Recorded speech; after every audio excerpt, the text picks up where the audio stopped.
Hi there, my name is Annalisa and I'm the Associate Product Manager at Franc.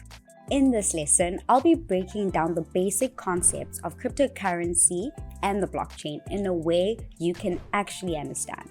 Firstly, cryptocurrency is a virtual or digital currency or asset that you can buy, sell, and exchange. Unlike physical currency, like the Rand or US dollar, cryptocurrency can only be bought, sold, and exchanged virtually or digitally. There's nothing physical like a note or coin you can actually see or touch.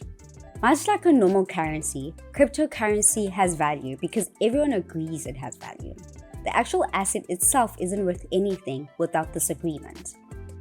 Another similarity is that there's an element of scarcity that drives the value of the cryptocurrency.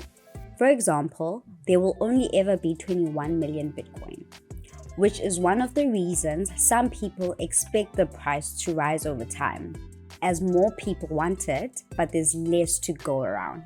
Now let's get to the blockchain.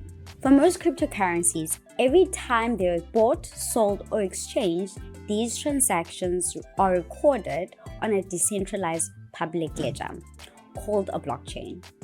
This public ledger is like one big master spreadsheet. What do we mean by decentralized?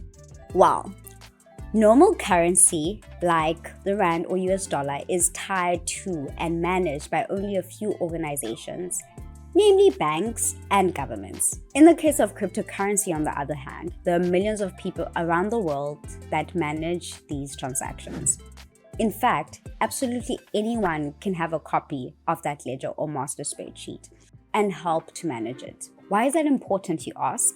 Well, of the millions of people that do have a copy of their ledger on their computers, there's a software ensuring that each of these ledgers are accurate and the same as every other copy. This makes it harder for one person or an organization to control the ledger and for the transactions to be reversed, hacked, or faked. The last thing you need to understand when it comes to cryptocurrency and the blockchain is encryption. Each transaction is encrypted, which means it's converted from the plain text to ciphertext to make it unreadable. This helps to make transactions and ownership secure. If you own cryptocurrency, you have a private key that you can store online or in a physical crypto key holder. And that will allow you to decrypt that information and verify that you are in fact the owner of that cryptocurrency. Now that you have the basics down, look out for other lessons to help you learn more about investing in cryptocurrency.